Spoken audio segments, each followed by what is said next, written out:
اللہم صلی علی سیدنا محمد وعلی آلہ وصحابہ صلاۃ تکون لنا امان من کل خوف اللہم صلی علی سیدنا محمد وعلی آلہ وصحابہ صلاۃ تکون لنا امان من کل خوف آمین ثم آمین صلی علی سیدنا محمد وعلی آلہ وصحابہ صلاۃ تکون لنا امان من کل خوف الحمدللہ رب العالمین الرحمن الرحیم مالک یوم الدین ایاک نعبد و ایاک نستعین اہدنا الصراط المستقیم صراط الذین انعمت علیہم غیر المغضوب علیہم ولا الضالین آمین اللہم صلی علی سیدنا محمد وعلی آلہ وصحابہ صلاۃ تکون لنا امانا من کل خوف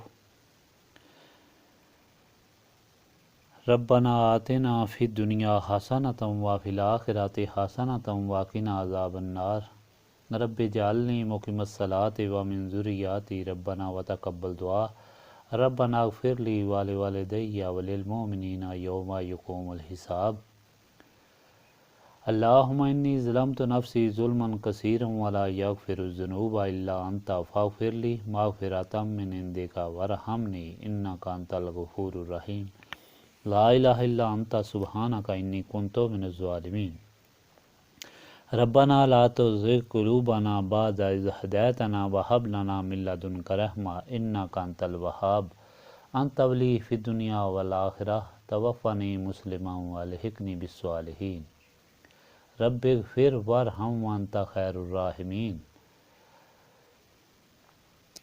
اللہم انک عفو تحب العفو فاعف عنی یا غفور یا غفور یا غفور استغفر اللہ العظیم الذی لا الہ الا هو الحی القیوم واتوب الیہ اللہم رب السماوات والارض ورب العرش العظیم ربنا ورب کل شیء خالق الحب والنوا ومنزل التوراۃ والانجیل والفرقان اعوذ بک من شر کل شیء انت آخذ بناصیتہ اللہم انت الاول فلیس قبلک شیء وانت الآخر فلیس بعدک شیء وانت الظاہر فلیس فوقک شیء وانت الباطن فلیس دونک شیء اقضی عنا الدین واغننا عن الفقر